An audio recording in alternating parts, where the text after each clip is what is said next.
0 seconds. नमस्कार दोस्तों, और आज हम कुछ बात करेंगे। आज मन में मेरे कुछ विचार आए हैं, तो अपने विचार मैं आपके साथ साझा करूंगा। तो जुड़े रहिए इस वीडियो के साथ, आखिर तक वीडियो को सुनिए। और उम्मीद है कि आपको जो मेरे विचार हैं उन पर कुछ जानने को मिलेगा, और आप स्वयं को कितना जानते हैं, नहीं जानते हैं, उस पर भी आप विचार करेंगे।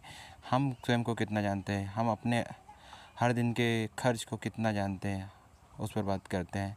तो आप मुझे बताएंगे, आप अपने फ़ोन का रोज़ का एक्सपेंस कितना मान के चलते हैं? मेरा मानना है कि मिनिमम आप कम से कम 20 रुपये रोज़ का खर्च आपका फ़ोन का करते हैं, जिसमें कि 10 रुपये रोज़ आपका रिचार्ज हो जाता है। और आप 15 से 20 हज़ार, मैं उन लोगों की सिर्फ बात कर रहा हूँ जो अपनी ज़िंदगी सिर्फ जी रहे हैं, जैसे तैसे करके अपना गुजारा कर रहे हैं, जिसमें वो अपनी अधिकतम इच्छाएं पूरी नहीं कर पा रहे हैं, पैसों की कमी की वजह से या आर्थिक स्थिति ख़राब होने की वजह से।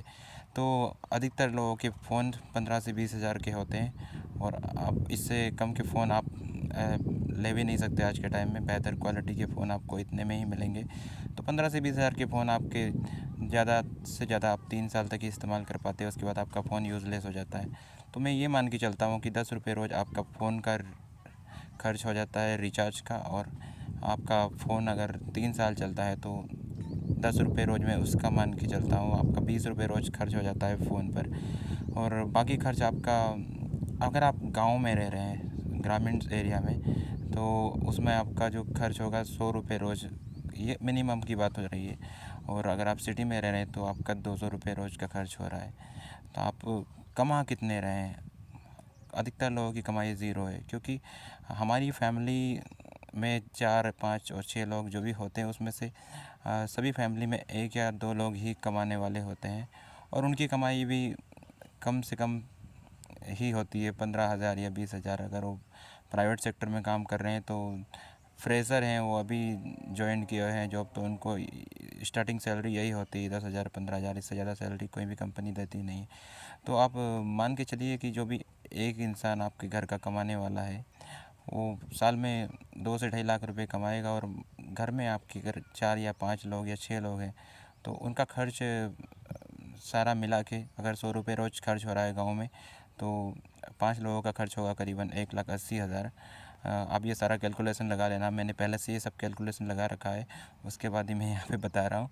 तो आप कुछ नहीं बचा पा रहे हैं। आपके परिवार में 5 लोग हैं, उसमें से एक ही कमा रहा है, और एक ही कमा रहा है। हमारी भारत की स्थिति यही है।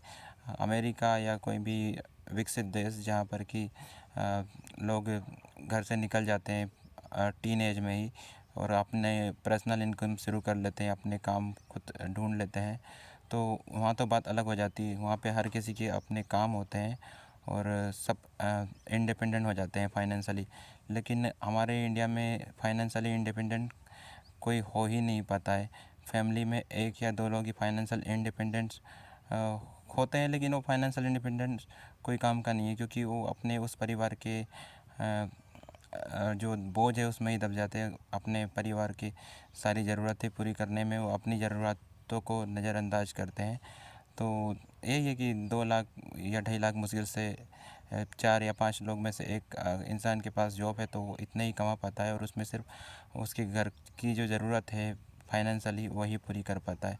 इससे ज़्यादा अर्निंग हो नहीं रही। तो जितना वो कमा रहा है उतने ही उसका खर्च है, पैसे बिल्कुल उसके हाथ में बच नहीं रहे हैं। स्थिति हमारी यही है। और बहुत लोग तो जितने खर्च करते हैं उतना भी नहीं कमा पाते, क्योंकि अधिकतर लोगों की कोई कमाई है ही नहीं। तो इस पर आपको बहुत ज़्यादा विचार करना चाहिए कि आप ज़िंदगी में अपने फैमिली को कंट्रीब्यूट करें। आपकी लाइफ है तो आप अपनी भी एस्पिरेशंस पूरी करें। कुछ ना कुछ करना बहुत ज़रूरी है। आज के टाइम में आपके पास फ़ोन है तो सिर्फ आप उसी में लगे हुए हैं, या फिर तो इंस्टा पर रील देख रहे हैं या लोगों के वीडियो देख रहे हैं, और उसमें ही आप हा हा ही कर रहे हैं। लेकिन वो लोग तो आपको कंटेंट दे रहे हैं, उनके कंटेंट को आप कंज्यूम कर रहे हैं और उनकी अर्निंग बढ़ा रहे हैं। अच्छी बात है, वो लोग आपसे कमा रहे हैं, इसमें कोई गलत नहीं है। लेकिन आप अपने पर भी कुछ विचार करें। आपकी क्या कंट्रीब्यूशन, आपका क्या योगदान आपके परिवार में है? क्या आप सिर्फ कंज्यूमर ही है? आप सिर्फ कंज्यूम ही करते हैं, चीज़ों का उपभोग ही करते हैं? आप कुछ प्रोवाइड नहीं कर सकते, कुछ प्रदान नहीं कर सकते परिवार को छोड़िए, चलिए आप अपने ही जो आप 100 रुपये रोज़ का खर्च कर रहे हैं वही निकाल लेते हैं, तो वो भी एक जो बर्डन है आपके, एक या दो लोग घर में कमाने वाले हैं उनसे हटेगा। कम से कम आप अपने रिचार्ज के पैसे निकालें, अपने फ़ोन परचेज़ करने के पैसे निकालें, और अपना डेली जो जैसे आप नहाते हैं तो उसमें आप ऑयल यूज़ करते हैं, शैम्पू यूज़ करते हैं या कोई भी क्रीम्स यूज़ करते हैं तो उसके पैसे निकालें। आप कभी कभार कहीं बाइक से जाते हैं, या ऑब्वियसली कार तो मैं नहीं मानता हूँ कि आपके पास होगा, जब आप, मैं उन लोगों की बात कर रहा हूँ जो आर्थिक रूप से बहुत ज़्यादा कमज़ोर है, जो बस जैसे तैसे करके अपना जीवन व्यतीत कर रहे हैं, बाकी इच्छाएं उनकी पूरी नहीं हो रही। अब जैसे इच्छाएं अच्छा खाना, अच्छा पहनना, या फिर आपके पास हर तरह के अच्छे क्वालिटी के संसाधन होना, तो उसे कहते हैं इच्छाएं पूरी करना। लेकिन ऐसी इच्छाएं आपकी पूरी नहीं हो रही क्योंकि आपके पास पैसे नहीं है। तो शहरी लोगों के खर्च में मानता हूँ 200 रुपये या 250 रुपये प्रति व्यक्ति रोज़ होगा, और ग्रामीण क्षेत्र में ये कॉस्ट ऑफ लिविंग कम होती है, 100 रुपये से लेकर 150 रुपये तक भी हो सकता है। और आप खर्च करना चाहें तो खर्च की कोई सीमा नहीं होती, लेकिन मैं सिर्फ उस खर्च की बात कर रहा हूँ जिस पे कि आप उससे कम खर्च कर नहीं सकते। 100 रुपये आपका मिनिमम होना ही होना है, इससे कम खर्च आप करेंगे तो आपकी ज़िंदगी चल ही नहीं सकती। ये आपका सर्वाइवल ही 100 रुपीज़ डे है गांव में और सिटी में, क्योंकि रेंट पे रहते हैं काफ़ी ज़्यादा लोग, या फिर रेंट पे नहीं भी रहेंगे तो उनको अधिकतर चीज़ें जो खाने पीने की वो बाहर से लेनी होती है।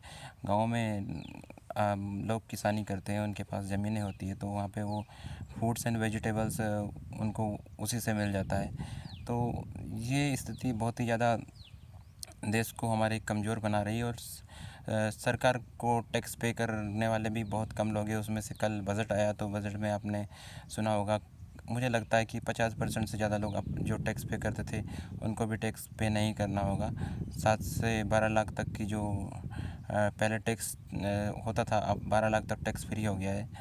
तो अब इसमें कई लोग जो टैक्स पे करते थे वो इस कैटेगरी से बिल्कुल फ्री हो गए, उनको टैक्स नहीं देना है। तो ये तो हो गई टैक्स की बात, लेकिन सही में स्थिति बहुत ज़्यादा ख़राब है। हम लोगों को सोचना होगा कि हमारी फाइनेंशियल्स सुधरे, फैमिली के फाइनेंशियल्स कंडीशंस इम्प्रूव हो, देश को इससे ग्रोथ होगी।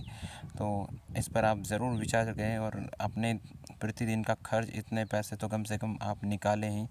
और यही हो रहा है कि परिवार में औसतम 4 5 6 मेंबर ही हैं सभी के, उसमें से सिर्फ हस्बैंड कमा रहा होगा, अधिकतर महिलाएं नहीं कमाती हैं। धीरे धीरे महिला जॉब भी करने लगी है, पढ़ाई अगर कर रही हैं तो, लेकिन अभी वो इसका जो जॉब का इम्पैक्ट है महिलाओं का वो कुछ सालों के बाद दिखेगा। ये सिर्फ अभी शुरुआत है महिलाओं की पढ़ाई की और जॉब की। तो सिटी में महिलाएं जॉब करती हैं, लेकिन गांव में पुरुषों को ही जॉब अवसर नहीं मिल रहे हैं, तो महिलाओं को जॉब कहाँ से मिलेंगे।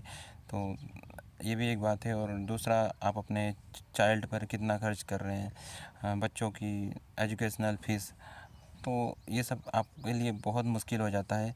मैं ये बहुत कम खर्च बता रहा हूँ, गाँव का प्रति व्यक्ति 100 रुपये खर्च और शहरों का लोगों का प्रति व्यक्ति 200 रुपये खर्च, ये कम से कम खर्च है। उतना भी लोग अर्न नहीं कर पा रहे हैं खुद से। तो ये स्थिति हमारे देश की है, और आप ऊपर से सरकार को दोष देते हैं, सरकार ने ये नहीं किया वो नहीं किया। आप अपनी ज़िंदगी में क्या कर रहे हैं? आप अपने परिवार के लिए तो कम से कम कुछ कमाएं, देश के लिए ना कमाएं। आप अपने लिए कमाएं, अपने परिवार के लिए कमाएं, क्योंकि अगर आप अपने लिए कमाएंगे, अपने परिवार के लिए कमाएंगे, तो देश की गरीबी अपने आप ही दूर हो जाएगी, और देश आपका अपने आप ही एक फाइनेंशियली आर्थिक तौर पर विकसित बनने की राह पर बेहतर होगा और आगे बढ़ेगा। तो यही है मेरा कि आप अपने फ़ोन के खर्च तक नहीं निकाल पा रहे हैं, स्थिति इतनी ख़राब है। चलिए ठीक है, बातें तो काफ़ी मैंने सोचा था करनी थी, लेकिन एक ऐसा है जहाँ पर भी कोई लिखित बातें मैं नहीं पढ़ रहा हूँ। ये कुछ सोचा था मैंने, वही विचार अपने यहाँ पे मैं जाहिर कर रहा हूँ, और ज़्यादा सोच हम कितनी आखिर जाहिर कर सकते हैं।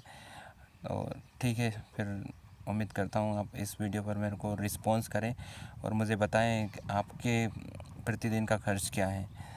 क्या मैं जितना अज्यूम कर रहा हूँ, जितना मैं मान रहा हूँ उतना ही है, या उससे ज़्यादा है, या उससे कम है? ठीक है, कमेंट्स में ज़रूर बताएं।